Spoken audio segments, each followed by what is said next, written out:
Scott Proefrock here on the Sports Bash 97.3 ESPN as the Phillies start a little 2-game series with the Blue Jays. I don't know, is this a 4-game series in 2 different parks or 2-game series?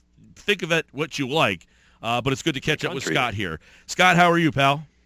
Good, Mike. It's actually 2 different countries, not just 2 different ballparks. That's right, 2 different countries. So is this technically a 4-game set or 2 2-gamers?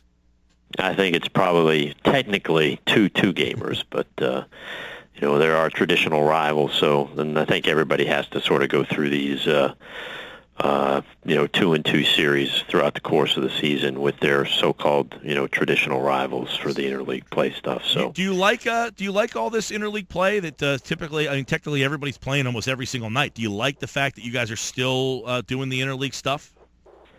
Yeah, I mean, I don't know. I'm a sort of a traditionalist. It's not my favorite, but I understand why, and I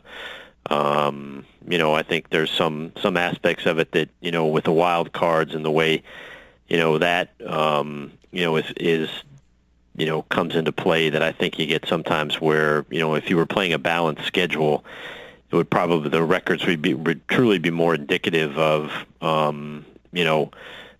who was actually the 4th and 5th best clubs in the league. But when sometimes and it's just by chance, sometimes one division in the other league is weaker than the other one, and it serves as an advantage for the club. But it's kind of the luck of the draw, and that's the way they've drawn it up. So that's the way we play them. So well, you'll play the Blue Jays tonight, who offensively very good. Yesterday we got a chance to see Zack Elflin make his major league debut, and it didn't go his way. But I'd like to kind of get your thoughts on his season and leading up to this point. You guys had a lot of candidates really to make that start, I guess, yesterday, because you have a lot of depth at that position. Something, if we had this conversation last year, probably not the same conversation. So what went into Eflin over some of the other really talented guys you have? Well, Zach had really been pitching the best of anybody down there and been the most consistent from the start of the year. So he was the one that had really earned the opportunity, and it's much as you last year, it's much nicer to be running a meritocracy as opposed to just pulling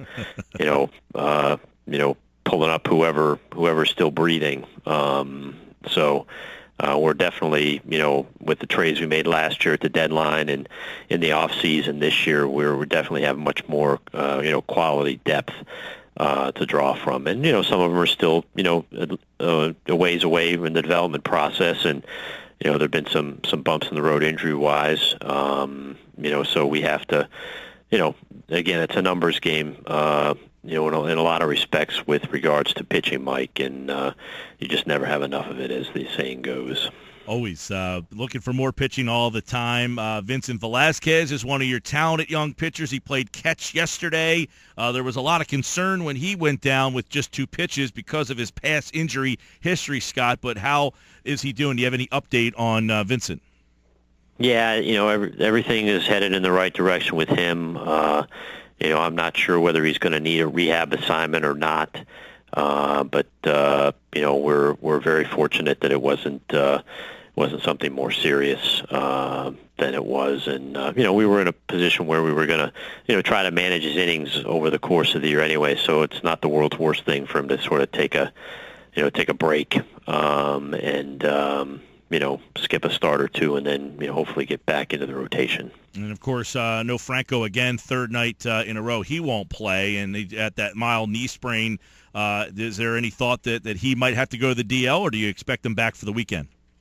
I don't think so. I know the docs were going to, take a look at him, since they hadn't had a chance to see him since we've been on the road. But, I think all indications are he felt better today and was going to take BP on the field, but probably wouldn't be in the lineup, but may be available for pinch hitting or something like that, and hopefully he'll be back before the end of the week. Scott, I want to get your take on the draft because, you guys had the first pick in the draft. So what was that process like? And, Moniak's a high school kid. We've had a lot of discussion over the last week about taking a high school guy over the college guy. And obviously you like the guy you took there, but what was the final reason and decision that you came up with Mickey Moniak? Because a lot of people would look at, all right, what differentiates a high school kid from a college kid? What stood out about Mickey? Well, based upon the conversations that I was privy to and listening to, our scouting director, special assistant Bart Braun, Pat Gillick was sort of unanimous, choice amongst them, and he's a very, very talented player. Had what our guys felt was the best, hitting ability of any player available in the draft. They think the power is going to come. They think he has a chance to stay in center field. And truly has a chance to be a 5-tool impact player. So, from that perspective, it was, I don't think there was a huge disagreement, to the point where, we were, fighting down to the end as to who was going to be the choice. I mean, I think we had, targeted him, probably over the course of the last month or so as the guy we wanted at the top of the draft. So. The pitching stuff. There were some pitchers that the kid from Barnegat here and Puck down there. You ended up going with a position player. Now in other sports, you hear best available or drafted on need. How is that different in baseball? I mean, you guys have a lot of pitching in the organization, as we just kind of chronicled. That's not something that's typically taken into consideration, right? You don't look and say, well, we got all this pitching. We don't really need to add another pitcher, so we're going to go with a position player, right? That's not kind of the way you guys look at it. We definitely were looking, towards the guy that we thought was going to have the most impact, for us over the long term. And, Mickey was that guy. I mean, we did take a high school pitcher, Kevin Gotti, with the second pick. And the other thing, Mike, honestly, there was not a clear cut, somebody jump off the page at you, number one pick. There was no Bryce Harper or, Garrett Cole or Steven Strasburg or somebody like that was, really out there as a guy that everybody, was I can remember back when I was with the Rays. I mean, Josh Hamilton was, far and away the best player in the country, and everybody we talked to with them was, he was the guy that everybody would have taken. I mean, I go back to, Delman Young and Ricky Weeks were the two top players another year with Tampa, and we decided the high school player, and Delman, he's had some off the field problems, but he was a productive major league player. Not probably what anyone, thought he could possibly be, but, I think there was a stretch there where he was on playoff teams for maybe 7 years in a row. So, again, with the number one pick, you want to get the best player, and we think we did that. But, ultimately it's up to the player, to get the most out of his ability and produce. We had a scout with the Braves, and I think I've said this to you before, but when we've talked about the draft, Ralph Garr, the old outfielder, who was with the Braves and the White Sox, and he would always tell our scouting director, I can tell you who I think is going to play in the major leagues, but I can't tell you what they're going to be when they get there. And he said they all seek their own level, and ultimately it's going to come down to, the character, the makeup, the ability. And again, based upon everything we've been able to discern, from Mickey, he has all those qualities. So, we're confident he's going to be an impact player for us. Phillies assistant GM Scott Proefrock is with me here on the Bash, and your team's 30-35, which I guess has exceeded some expectations. I think a lot of people looked at it and said this was a 65-70 win type of team. If you look at this 30-35 win team, what has surprised you the most about being in the spot that you're in right now, which is, 5 games within the second wild card the last time I looked, which was a day or two ago. So you're kind of hanging around that area. But what has stuck out, and what have you learned about this team 65 games into this season?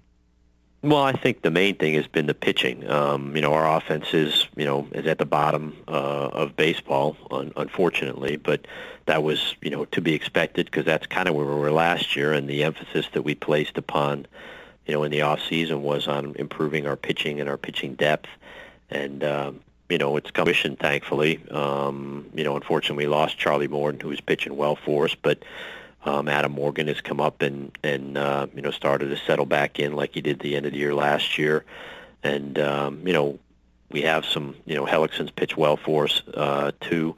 and again, the depth we have, it's allowing those young guys to develop. The surprise, I guess, has probably been the bullpen. I mean, when you traded, probably our three best bullpen arms last year in Diekman, Giles, and Papelbon, we were a little concerned of what we were going to, have at the back of the game. And, we signed Hernandez as a free agent to pitch the 7th to the 8th inning, and he's been very good. Hector Neris has stepped forward as an 8th inning guy. And Janmar Gomez has been, outstanding in a role that I don't think anyone expected him to be able to, have as much success and as he has as the closer. So, and Andrew Bailey was another guy that we signed to a minor league deal, and he coming back from arm injuries in the past, and he's performed well for us too. So they provided a nice group at the back of the game, and we've mixed and matched with some of the other guys back there, and I think that's been probably the most surprising part. And again, our record in one-run games is a tribute to those guys that when we've had a lead late, they've been able to protect it. So, obviously, the big story around this team recently has been Ryan and the way that you guys have had to go forward. That how do you think that has all gone? And I got to assume you're very happy that there has one of the big problems with Ryan in the past. If you guys say, well, okay, he's not playing the way we want him to, there has been really no one to replace him. I guess you have to be somewhat happy that someone has finally played at a level where you had to make this tough decision. Well, again, Ryan has been, such a amazing contributor to the success that this franchise has had over the years, and he needs to be treated with the respect that he deserves and has earned.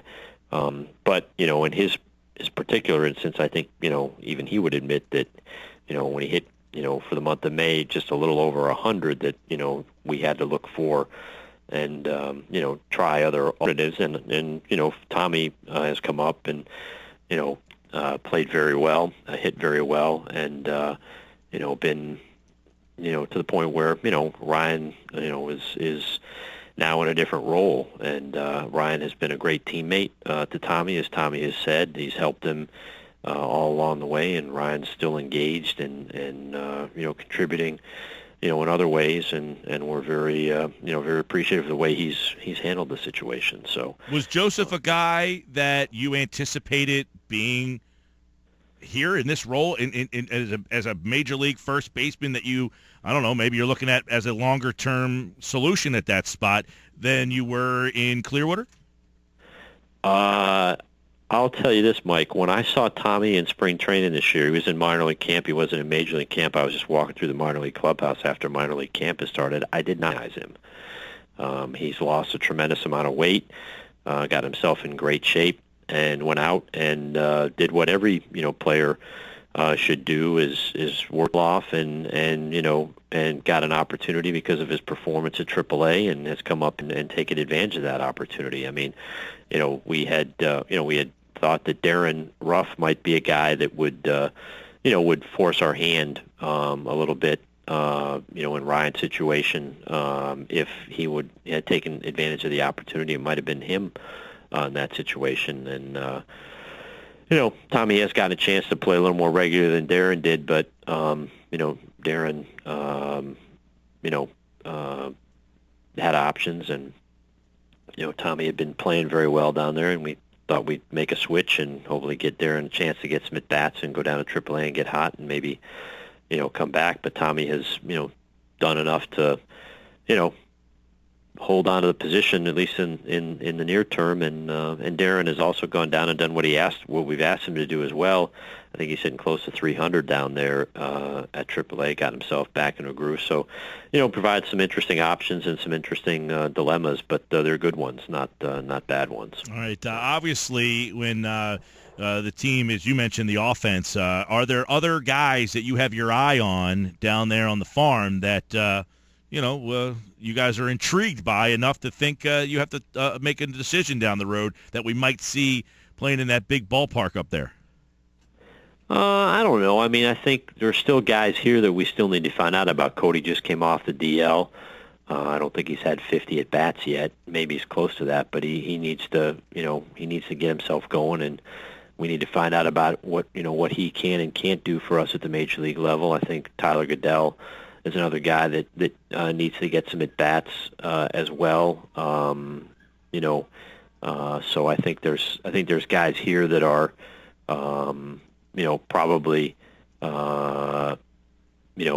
we still need to find out about before we start to consider making some other adjustments. So. All right, Scott Proefrock, the Phillies and the Blue Jays tonight. Jeremy Hellickson on the mound for the Phils. He's pitched pretty well as well. I'm sure that'll be a question. Some people probably start calling you guys about Jeremy soon. That'll be a question you'll get probably on another appearance here, Scott. We'll let you off the hook on that one, all right? All right, Mike. Well, that's it's funny how as soon as the draft's over, it sort of switches into trade deadline mode, Mike. In my business, we always look at, all right, what are we going to talk about today? What's the story? And then as soon as one thing ends, you're like, what am I going to talk about now? Something flips right over for you. Yep, that's the beauty of baseball. Thanks, pal. Enjoy the game tonight. All right, thanks, Mike.